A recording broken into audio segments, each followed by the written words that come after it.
il y a une dizaine d'années, mon frère et moi, nous avons investi dans une chaudière biomasse pour toutes nos activités de séchage céréales et autres plantes. Et nous avons toujours cherché une diversification supplémentaire pour optimiser cet outil de séchage.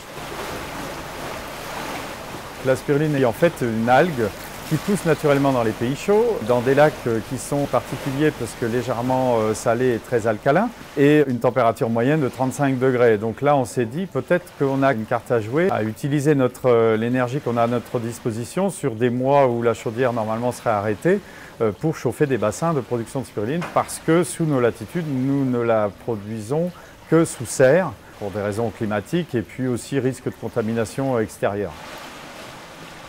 La première chose qu'on nous a dit, vérifiez la qualité de votre eau. Nous sommes en pleine Beauce, mais nous sommes au bord d'une vallée qui est protégée par une épaisse couche d'argile au niveau de ses nappes souterraines.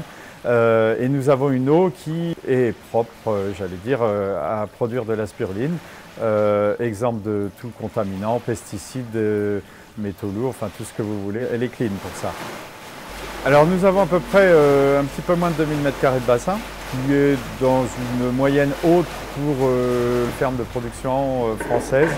Nous ne sommes pas des industriels.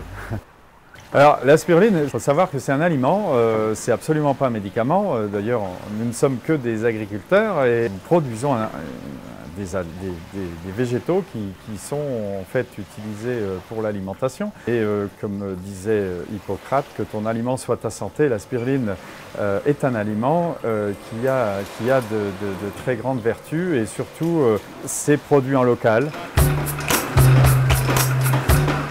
Sans Séducentre, nous n'aurions pas pu accéder sur des lieux plus nationaux à Paris, mais des salons internationaux, le salon de l'agriculture pour ne pas le citer. Les coûts sont trop élevés et puis la visibilité sur des stands collectifs comme on nous propose, je trouve ça très bien, puisque en fait ça fait un gros stand Séducentre et on est visible. On fait partie du groupe et c'est l'effet de groupe qui fait un petit peu l'effet de masse. Et pour la mise en avant de notre région et des produits de notre région et de nous, à travers tout ça, oui, c'est très positif, quoi.